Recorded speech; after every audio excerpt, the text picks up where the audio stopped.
Good evening, ladies and gentlemen, and I welcome all of you back to another Metallica discography video so tonight, ladies and gentlemen, allow me to explain for any and all newcomers. So, in the current year, 2026, I plan on Christmas Day to sew everything up and put a neat little bow on our time with Metallica for good in a simple video I call Every Metallica Song Ranked from Worst to Best.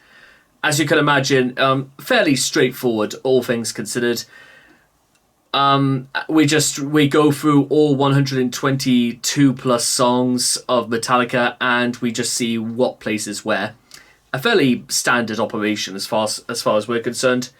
What's a little less straightforward is probably what I'm about to say next. So I think this is like song number 9 of Load out of 14, and listen, I've literally started this entire day with Ain't My Bitch, and we're now all the way, it's nearly like 10 o'clock at night, and I think this is also where like another because even though there are things I do like about Load, there are other things that are like starting to creep up, and I feel like, yeah, it was sort of inevitable, but allow me to explain.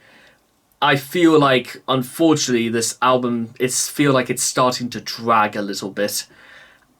And I think it's down to the fact that 14 songs seems almost way too much, and I think there's also a bit of an issue with like certain songs starting to like bleed into each other, and sometimes it means distinguishing one another is a little bit a little bit difficult at times, and well, I can't tell if that's just from doing this all day or whether or not I think that's just sort of, well, kind of how it is. I wonder who exactly said that they needed to do 14 songs. Did Bob Rock make the suggestion, or did they have it in mind to do this many? Because this seems a little excessive, and we're not even done yet. So, let's get started with doing it. Even Reload, I think, had at least one song less. But we'll get to that at a different stage. In the meantime, oh, poor, poor twisted me. Let's go.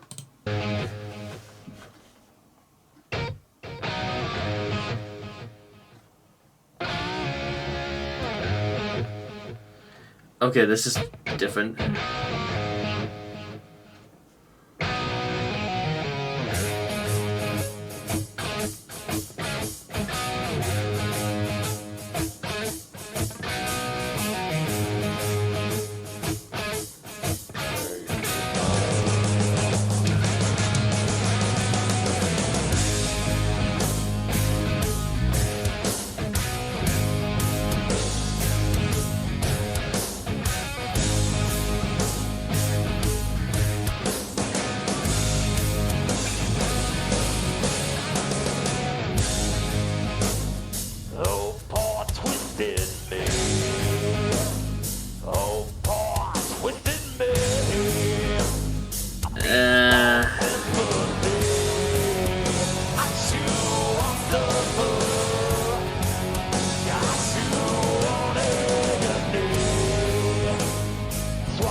Oh dear.